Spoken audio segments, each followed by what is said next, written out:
Buenos días, buenas tardes, buenas noches. Quiero agradecer a la doctora Silvia Hohenberg y al doctor Adrián Emmens por invitarme a participar de este espacio para poder compartir con ustedes algunas pinceladas en relación a la salud transgénero que llevamos adelante en el Hospital Provincial Neuquén de la provincia de Neuquén, Argentina. Voy a empezar presentándome. Mi nombre es Fabiana Garavaglia, soy médica, especialista en medicina general. Tengo realizado una formación en género y salud, y desde el 2009 empecé a incorporar todo lo que tiene que ver con una perspectiva de género y de diversidad en el ámbito de la salud. Llevo adelante el consultorio de salud integral para personas LGTBI y no binarias del Hospital Provincial Neuquén, que es el hospital de máxima complejidad de la provincia de Neuquén, Argentina. Antes de continuar con la presentación, quiero refrescar dos conceptos fundamentales a la hora de entender todo lo que tiene que ver con la diversidad sexual. Uno de estos conceptos es la orientación sexual, es decir, el vínculo sexoafectivo que establecemos con otra persona o la atracción sexoafectiva que tenemos hacia otra persona. Como conocemos, las orientaciones sexuales pueden ser heterosexual, homosexual, bisexual o pansexual, que es totalmente distinto a la identidad de género. La identidad de género entendida como el género en el cual nos autopercibimos, el cual puede coincidir o no con el sexo asignado al nacer. En este caso, en las personas trans, hay una discordancia, y no por eso es patológico, entre el género en el cual se autoperciben y el sexo asignado al nacer. Vamos a ver que en el caso de un varón trans, por ejemplo, es una persona asignada al nacer como mujer, pero que se autopercibe varón. En el caso de una mujer trans, es una persona asignada al nacer como varón, pero que se autopercibe mujer.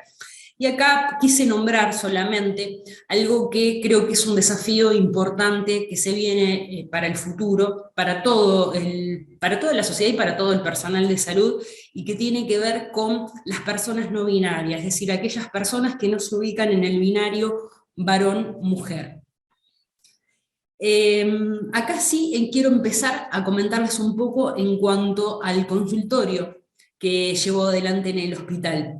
Este consultorio en un principio fue pensado precisamente para garantizar el acceso a la salud de las personas cuyas orientaciones sexuales y o identidades de género no normativas no tenían un lugar donde asistir en el sistema de salud. Claramente desde un principio, si bien estuvo, digamos, pensado para las personas LGTBI y no binarias, claramente desde un principio las personas, la mayor cantidad de consultantes que tenemos en este consultorio, diría que casi el 100% está dado por personas trans y en aumento por personas no binarias. Desde un principio también empezamos a trabajar en forma conjunta con dos endocrinólogas del hospital, formadas en terapias hormonales de afirmación de género y que después me formaron a mí como médica general para poder empezar con el inicio y con el seguimiento de los tratamientos hormonales en las personas trans, que es algo fundamental porque es una de las principales, digamos, consultas que hacen las personas trans, pero vamos a ver que no son las únicas, ¿sí? Y lo que decidimos poner para garantizar una puerta de entrada al sistema de salud es implementar un modelo de atención que incorporara la perspectiva de género, la perspectiva de diversidad sexual y corporal, y que fundamentalmente fuese un modelo de atención integral, inclusivo, despatologizador, parado en el paradigma de derechos humanos y centrados en las necesidades y particularidades de estas personas. Por supuesto, este consultorio está concebido como algo transitorio, claramente. Sería el punto de transición hasta que este modelo de atención inclusivo lo podamos efectivizar y garantizar en todo el sistema de salud de la provincia de Neuquén. Otra cosa importante con respecto a este consultorio es que es algo pensado para poder de alguna manera dar respuesta y garantizar de alguna manera la efectivización de la ley de identidad de género en el sistema de salud de la provincia de Neuquén.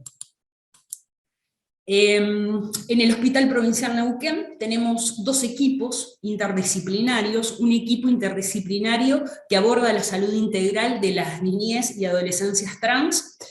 en general el punto de corte es hasta los 16 años, para después que la persona continúe con nosotros, yo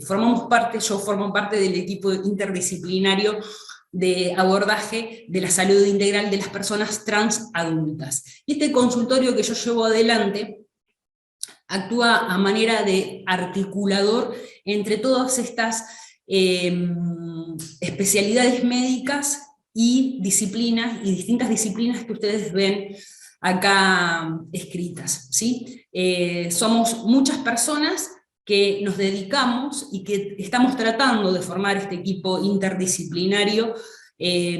para el abordaje de la salud integral de las personas trans adultas. Y de un tiempo a esta parte, los dos equipos estamos haciendo un seguimiento longitudinal de los pacientes que vamos teniendo, porque aquellas personas trans, aquellas niñeces y adolescencias trans que por una cuestión de edad pasan al seguimiento con nosotros, las vamos siguiendo, como les decía, longitudinalmente, y en cuanto a los tratamientos que ya tienen instaurados, o a la planificación, por ejemplo, de las cirugías de reafirmación de género, ¿sí? Cuando uno piensa en este modelo de atención inclusivo, integral, despatologizador, que tiene como fundamento claramente la Ley de Identidad de Género,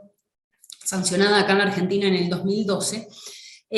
uno se pregunta por qué es importante que cada uno de nosotros en nuestra consulta, no importa la especialidad que tengamos, sino en la intimidad de nuestra consulta con una persona trans, por qué es importante que pongamos en práctica este modelo de atención integral, inclusivo, despatologizador.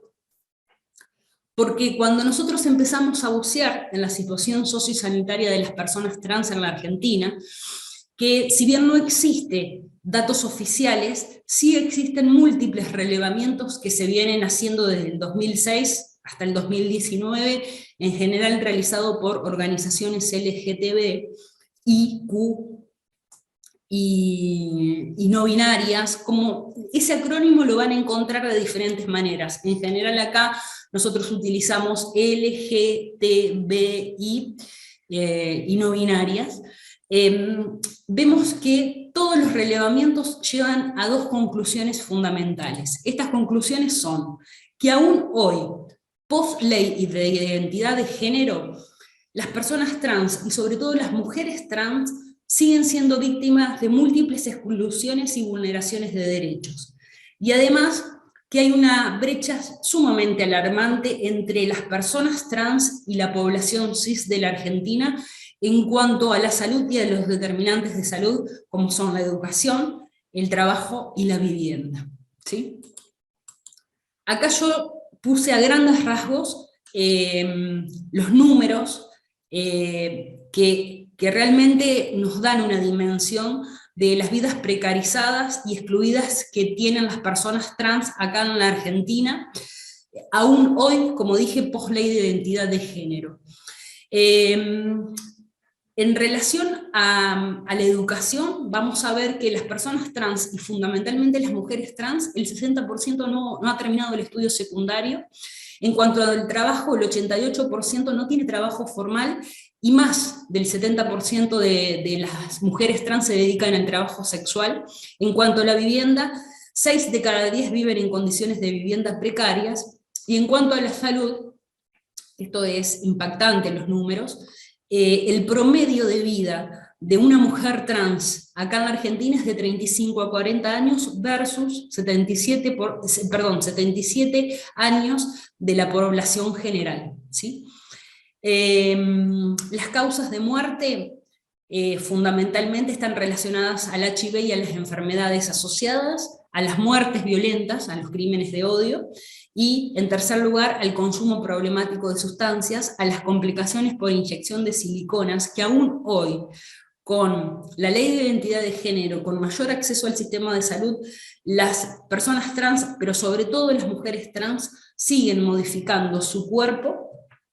con inyección de siliconas, por ejemplo, con algo que está por fuera, que lo hacen ellas, o lo hace alguna otra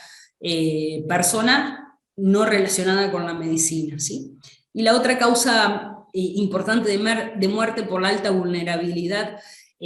psicológica de las personas trans son los suicidios. Y algo que es importante para aquellas personas que trabajamos tanto en el subsector privado como en el público, es que el 80% de las personas trans no cuenta con obra social ni prepaga, y que fundamentalmente todas las consultas sanitarias las realizan a través de los hospitales públicos.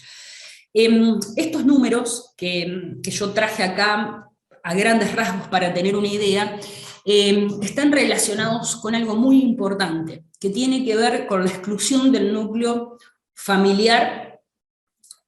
a muy temprana edad, sobre todo en las mujeres trans, ¿sí? En donde esa exclusión, la partida de la familia o la exclusión del núcleo familiar, o sea, se ven forzadas a dejar su núcleo familiar, ocurre a muy temprana edad, entre los 12 y los 18 años, y fundamentalmente esto se relaciona con el momento de la expresión social del género autopercibido. Es decir, las mujeres trans expresan su género autopercibido en una forma más temprana que los varones trans, y por eso mayoritariamente son excluidas a muy temprana edad, todo lo cual impacta a su vez en una exclusión temprana desde las instituciones educativas. Obviamente, al tener menor educación, tienen menores posibilidades de trabajo, mayor precarización de vivienda, y estas tres cosas, como determinantes sociales de la salud, impactan en una peor salud y en esta brecha tan alarmante, como les conté, entre las personas trans y la población general del argentino, las personas cis, como querramos llamarlas, ¿sí? Otra de las cosas importantes cuando nosotros decimos por qué es importante poner en marcha en nuestra consulta este modelo de atención inclusivo, integral, despatologizador y parado desde los derechos humanos.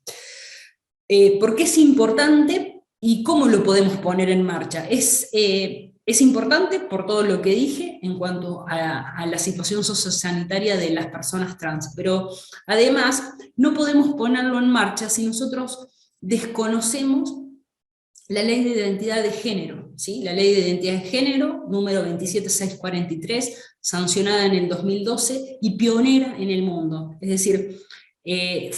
Argentina fue el primer país que tuvo esta ley, donde despatologizó a las identidades trans, donde a la medicina la corrió del centro para, de alguna manera, centrarse en la persona, centrarse en las personas trans. Argentina es mirada por distintos países en el mundo precisamente por esta ley, porque la gran mayoría de los países que quieren implementar una ley de identidad de género estudian a la Argentina para poder llevar o extrapolar esta ley a sus respectivos países. Esta ley de identidad de género tiene a grandes rasgos dos tópicos, uno que es el derecho a la identidad de género y otro es el derecho a la atención de la salud integral de las personas trans. No importan los números de artículos, sí es importante que tengamos una idea sobre el contenido de los artículos, ¿sí? Y este artículo habla de que toda persona tiene derecho al reconocimiento de su identidad de género autopercibida, al libre desarrollo de su persona conforme a su identidad de género y a ser tratada acorde a su género autopercibido. Esto último en relación al siguiente artículo, que se refiere al trato digno, es decir, el respeto del nombre y del género autopercibido independientemente del cambio registral, es decir, independientemente que se haya hecho el cambio registral en el documento. Si esa persona figura con un nombre de pila en el documento, pero nos dice que se autopercibe con un género distinto al del documento, nosotros debemos llamar a esa persona como nos dice con el nombre y con el pronombre que nos pide ser llamado. Y ahí está el trato digno, ahí está una de las maneras en que nosotros podemos acompañar a estas personas, ¿sí?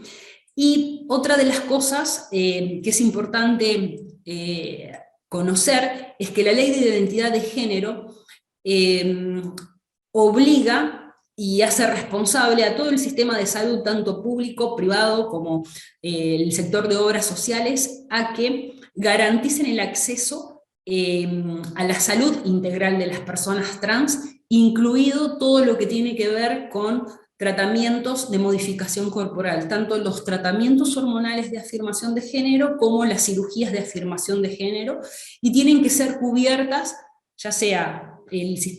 subsector público, como el subsector privado, como el de obras sociales, tiene que cubrirlo al 100% a todas estas prestaciones. Esto está contemplado, a su vez, dentro del programa médico obligatorio, ¿sí? Y en cuanto a esto de lo que tiene que ver con las modificaciones corporales, este artículo nos habla que acceder a los procesos de modificación corporal es una decisión personal, no es una obligación, ¿sí? Y eso es importante, y esto está relacionado con el respeto de la autonomía de la persona, con el respeto a su expresión de la identidad de género autopercibida y con el acompañamiento que nosotros podemos hacer en cuanto a la construcción de su corporalidad, ¿sí? Recordar que entonces estos procesos de modificación corporal son una decisión personal y no es obligatorio que la persona quiera hacerlos, que no son un requisito para el reconocimiento de la identidad de género, es decir, una persona nos puede decir, es una persona, por ejemplo, un varón trans, es una persona asignada al nacer, que se autopercibe varón, que nos dice que se llama Marcos, y que no quiere o no le interesa realizar ningún tipo de tratamiento de modificación corporal, ni hormonal ni quirúrgico, pero sí nosotros debemos saber que es nuestra obligación como personal de salud respetar su decisión, y además esto tiene que ver con el artículo que les comenté del trato digno, de nombrarlo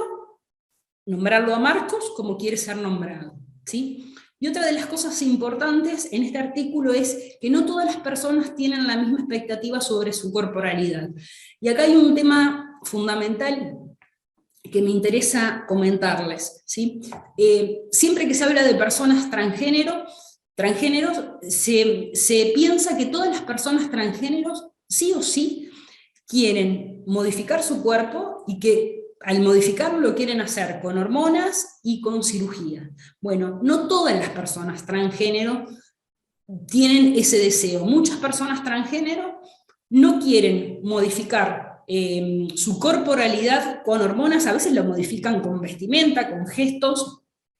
pero no siempre con hormonas y con cirugías, ¿sí? Y esto también va de la mano con las personas no binarias, con aquellas personas que no se identifican como varones o como mujeres,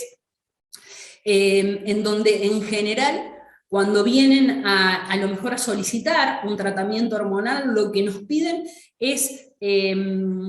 que se establezcan objetivos de tratamiento que no los lleven ni al estereotipo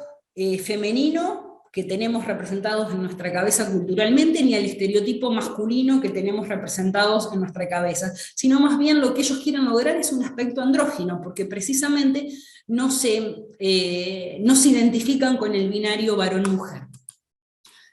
Sí es importante conocer que en los procesos de modificación corporal, sobre todo en lo que tiene que ver a los tratamientos hormonales, que es una de las cosas que nosotros hacemos en el consultorio de salud integral,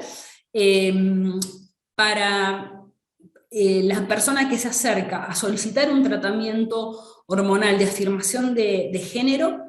a partir de los 16 años en adelante, lo único que se requiere es el consentimiento de esa persona para empezar ese tratamiento hormonal. Y recordar que no se requiere el cambio registral en el documento es un derecho, no es una obligación a partir de la ley de identidad de género. La persona lo cambia si quiere o no. No se requiere la autorización judicial, no se requiere ya más la intervención de la justicia, no se requiere un diagnóstico psiquiátrico psicológico de disforia de género, y no se requiere que acredite la voluntad de cirugía genital, es decir, puede solicitarnos un tratamiento hormonal de afirmación de género y no necesariamente querer realizarse una cirugía de reafirmación de género. Y en los menores de 16 años, yo esto lo nombro, no, en general no me compete a mí porque, como les comentaba, en el Hospital Provincial Neuquén tenemos a nuestros compañeros que tienen el equipo de infancias y adolescencias trans, pero los menores de 16 años, ante la solicitud de tratamientos hormonales de reafirmación de género, en realidad lo que también se necesita es, por un lado, el consentimiento informado de los menores, pero en este caso lo que se va a necesitar también es el asentimiento de una persona adulta responsable. Como les dije, la ley de identidad de género acá en la Argentina, y creo que en el mundo, es la piedra angular que vino a hacer un cambio rotundo en cuanto al paradigma en el que estábamos trabajando, el paradigma de la patologización, considerando todas las identidades trans como una patología. Esta ley despatologizó las identidades trans y, como les dije, redefinió de alguna manera el accionar del personal de salud y nos forzó un cambio. Es decir, nosotros ya en este caso como médicos, no somos aquellos que etiquetamos y que diagnosticamos, sino simplemente acompañamos, respetamos por un lado la autonomía de la persona y acompañamos el deseo de la expresión de la identidad de género autopercibida y acompañamos la construcción de la corporalidad que esa persona quiera hacer. Las características, por ahí algunas cosas se van a repetir, pero sí es importante tener en cuenta, por un lado, si queremos empezar a incluir este modelo de atención en nuestra consulta, las características, tienen algunas características en la atención que uno realiza en este consultorio, ¿sí? Uno es la atención centrada en la persona, lo que dijimos, esto de respetar la autonomía y acompañar la construcción de corporalidad que quiera hacer esa persona, si es que quiere hacerlo. Otra de las cosas importantes que tenemos en cuenta, y lo que tenemos que tener en cuenta, es que las personas trans son personas con problemáticas de salud comunes a toda la población, pero también problemáticas específicas, ¿sí? En cuanto a los tratamientos que a veces nos solicitan, nos ponemos objetivos individuales, esto que yo les comentaba, o sea, hay algunas personas trans, por ejemplo, personas trans, mujeres trans, sobre todo, que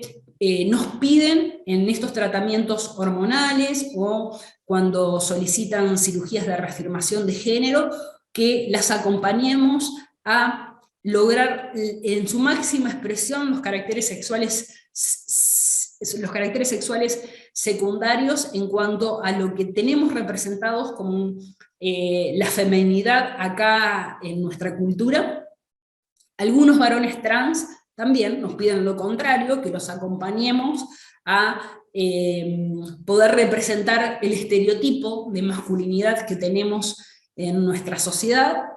Y hay otras personas que, como les comenté de las personas no binarias, que nos piden que los acompañemos en tener más que nada un aspecto andrógino, y hay otras personas que no nos piden un tratamiento hormonal, no nos piden modificaciones corporales, nos piden que los acompañemos, por ejemplo, en realizarse un examen periódico de salud, los varones trans en un examen ginecológico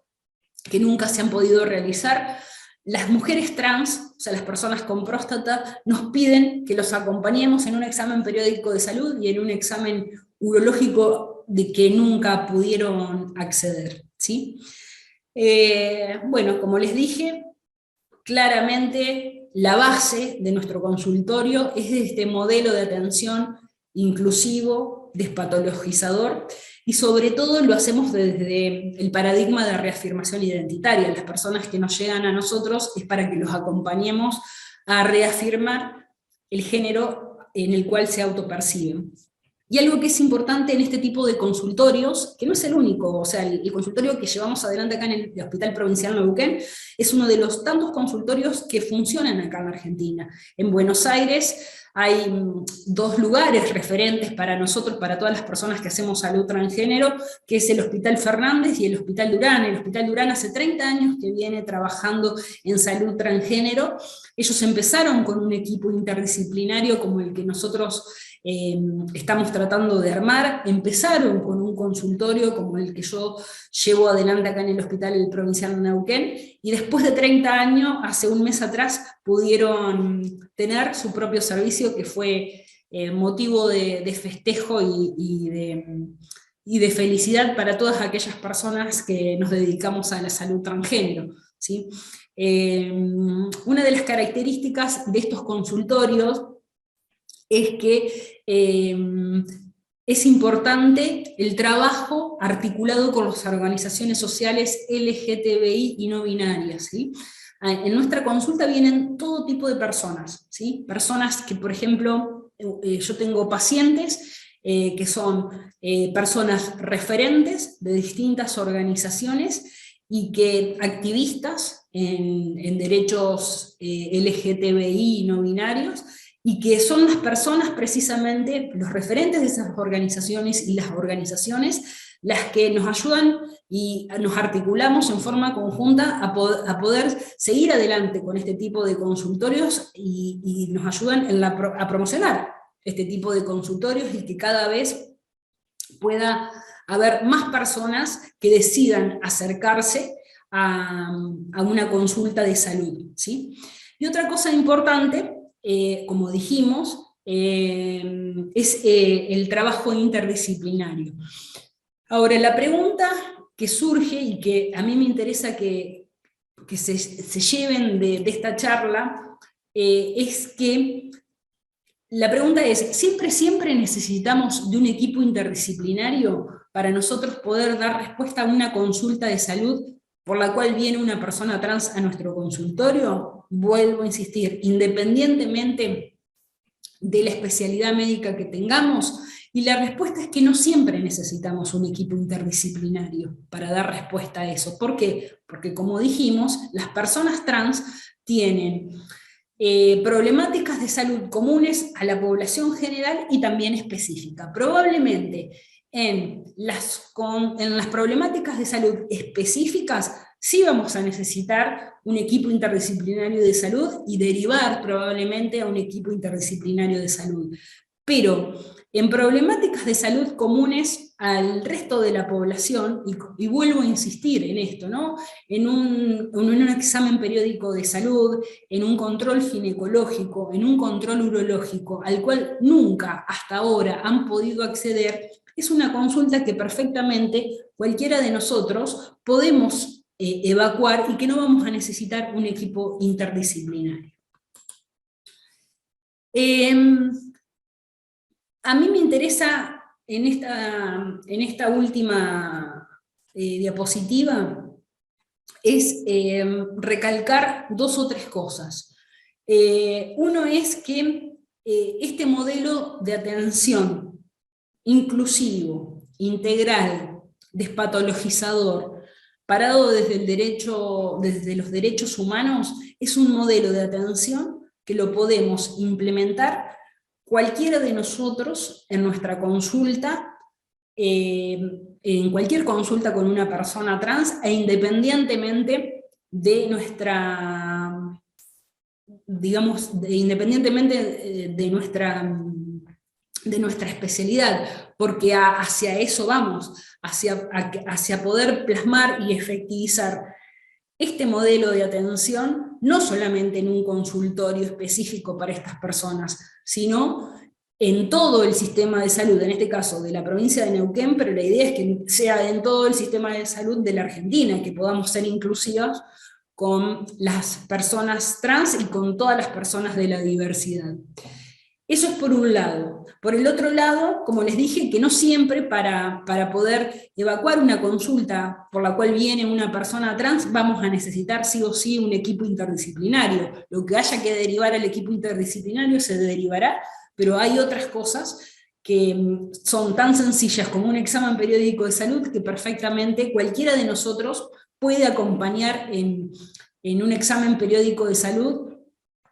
Y estamos haciendo mucho, porque pensemos que la gran mayoría de estas personas no han tenido acceso a un examen periódico de salud, ¿sí? Y en tercer lugar, la mayor importancia de poder implementar este modelo de atención inclusivo en la intimidad de nuestra consulta, con personas trans o con personas que se puedan autodefinir como no binarias, pero en este caso de las personas trans, tiene que ver con que las personas trans llevan años, como les dije, de discriminación, de estigmatización, de exclusión y de vulneración de derechos,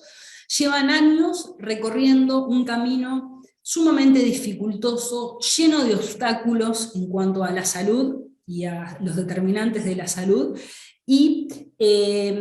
un camino en profunda soledad recorrido, ¿sí? ¿Y cuál sería nuestro aporte si pudiésemos empezar a poner en práctica este modelo inclusivo en nuestra consulta? Es hacer de ese camino un camino más llano, más fácil de transitar por estas personas, pero sobre todo a ser transitado en compañía por muchos de nosotros que decidamos y que querramos acompañar estas disidencias sexuales para poder tener mayor bienestar en su vida y claramente contribuir a una mejor salud en ellos. Bueno, deseo que lo compartido en este espacio les sea de utilidad. Les agradezco por la escucha y bueno, nos estaremos viendo en algún momento. Chau, hasta luego.